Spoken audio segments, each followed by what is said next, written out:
Uh-oh. Mama Deer and Bambi. So hey, what's up guys? I don't have a lot of time here. I'm just running a quick errand for the wife, but I kind of wanted to talk about something that I have refrained from commenting on so far, at least in a video, just because it's all speculation at this point. Nobody's got some kind of real insider info, but I kind of wanted to talk about the KLR replacement. Not necessarily what I think the replacement will be, but what I would hope the replacement would be. And I feel like maybe quite a few of you other KLR riders might agree with me on this. Maybe not, but maybe so. So let's just jump right into it. What would I like to see in a KLR 650 replacement?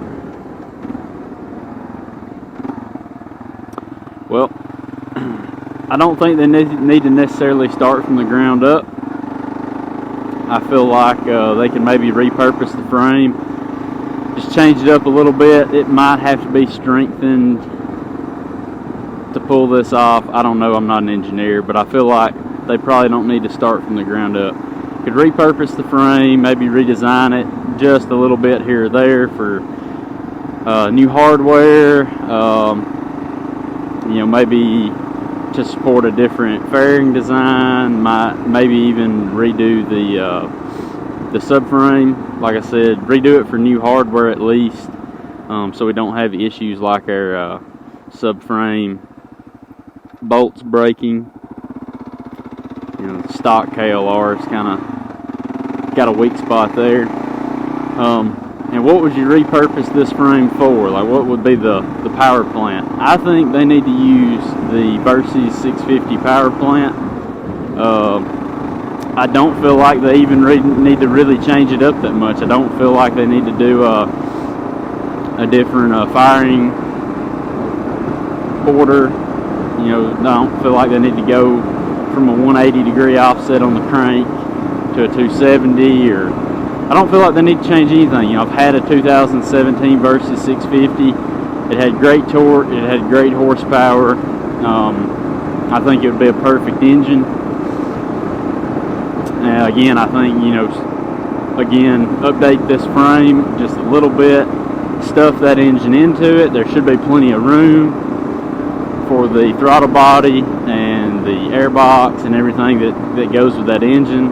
One thing I don't think that they need to carry over is the exhaust. I think they would need to redesign an entirely new exhaust system, one that doesn't run under the belly of the bike. That would be fantastic.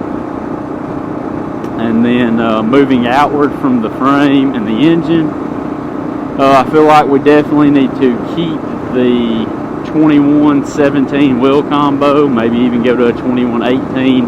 I could really care less there, but I feel like we definitely need to stay with wire wheels. And good job, you idiot. And we definitely need to stick with that wire wheels and at least the 21-17 combo. Alright, so what else? Well, that engine is just a little bit more economical, so I feel like we could lose some tank capacity. We could go from this 6.1 to 6.2 gallon capacity. I feel like they could kick it down to around 5, maybe 5 1/4. That way we shed a little weight, not lugging around that extra weight, but yet we don't have such a small tank that people are going out and buying aftermarket. I feel like at 5 gallons, 5 1/4 maybe, that your range would be very equivalent to what you've already got. So there's just no need to be lugging around this 6 gallons anymore. So redesign the tank, redesign the fairing, throw some new aesthetics at it. Give us a high side pipe exhaust, something that definitely doesn't run underneath the engine and the underside of the bike. That would be great.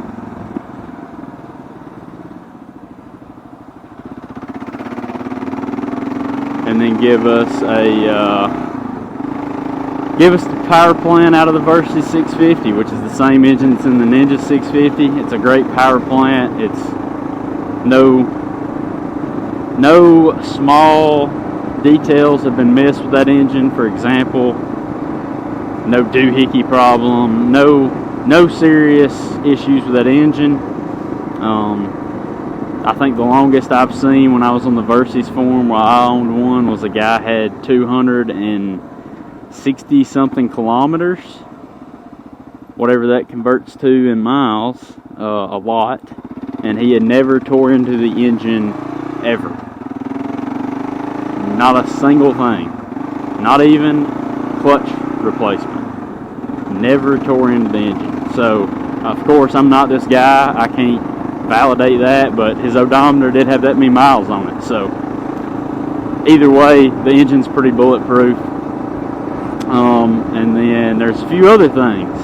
I'm going to run in here and make my errands, make my stop, and we're going to talk about the other key factor, 2 key factors that we need to see in a KLR replacement.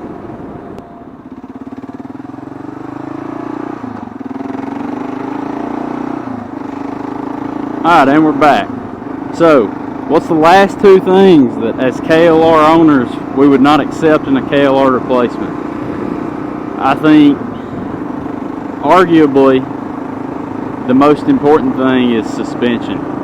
We could not settle for this same undersprung, outdated suspension. Now, what does that mean we should get? I don't think we need the nicest and the most expensive, greatest performing thing Japanese can squander up, which would probably be like, what, Kiaba forks or something like that. I'm not advocating for that.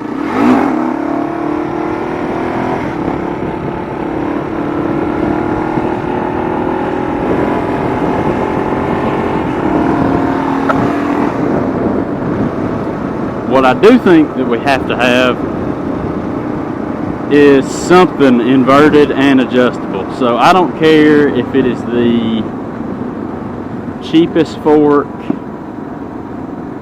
they've got, as long as it is inverted and adjustable and then sprung properly. Because let's be honest, the KLR forks, they're pretty large in size for an uninverted fork, but they're way undersprung. I mean, if we're being honest, they're probably sprung, I don't know, maybe for like 130 or 140 pound rider. I mean, as far as being sprung for off-road. That's just unacceptable in what we would refer to as a KLR replacement. So, I don't want the nicest Showa you can grab. None of that. But what I do want is an inverted fork that is sprung for, let's say, a 190 to 200 pound rider, and then that is adjustable. Compression and rebound adjustable. You give me that, I'll be happy. It doesn't have to be able to stand up to a thrashing on a motocross track. I'm not asking for anything too great here, just the cheapest inverted adjustable fork Kawasaki can get, and then, like I said, spring it correctly. Now on the rear end, I think that they could actually use the stock shock off of the Versys. It has adjustable preload and it has adjustable rebound and compression. Now the shock itself isn't necessarily much of a long travel unit, but I'm pretty sure the Versys has around 5.5 to 6 inches of rear suspension travel, maybe a little more. It may be like 6.9 or 7.2, something like that. But it's also a pretty short swing arm in comparison to what's on the KLR. So I don't know if the KLR swing arm could handle strength-wise the bigger motor, the more power that the parallel twin 650's got. So they may have to redesign that there. But I think they may be able to get away with reusing that rear shock. Maybe step up to a stiffer spring on it possibly, but again, it's got rebound and dampening compression. It's also got preload adjustability. So yeah, just grab me a bargain bin shock, similar to what's on the Versys. You know, the Versys having a shorter swing arm. If you had a longer swing arm like what you'd expect to see on the KLR, then that could translate into the rear end suspension travel that we need. You know, that long travel without necessarily going out and again getting the nicest Showa component for the rear. Now the reason I'm advocating to stay away from these high-end forks and shock is because I want the price to stay down. That's the last thing. If it's going to be a KLR650 replacement, it's got to reflect it on the price tag. Don't build me a Yamaha T7. Don't think, well, you know, that's what's going to be the replacement, and don't build me a competitor with the Yamaha T7. Do not do it. I mean, you would have a good competitor on your hands if you built the bike I'm talking about, but don't strive to beat them so bad that you end up with $11,000 price tag, because that's what you're going to end up with when the T7 makes it to America. It's going to be $10,500 to $11,000, and then you've got tax and title and whatever else your dealer is going to charge you to get it out the door, which is a great price for that bike in my opinion. But as a KLR 650 replacement, it doesn't make sense when it costs twice as much.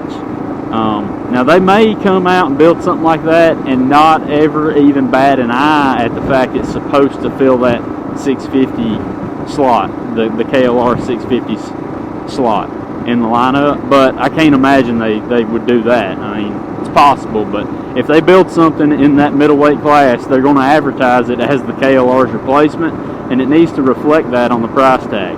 So you do what I've talked about doing. You reuse the frame, retool it a little bit if you have to, change the aesthetics, keep some kind of minimalistic fairing up front, give us a slightly smaller gas tank, give us the Versys 650 engine, and then give us those bargain bin, already paid off components in suspension.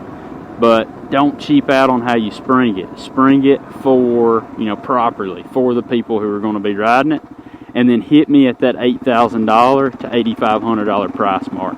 It should be doable. When I bought my Versys brand new, you know, it comes with inverted forks and all these other things, and it was $6,500 out the door. So get it right, Kawasaki.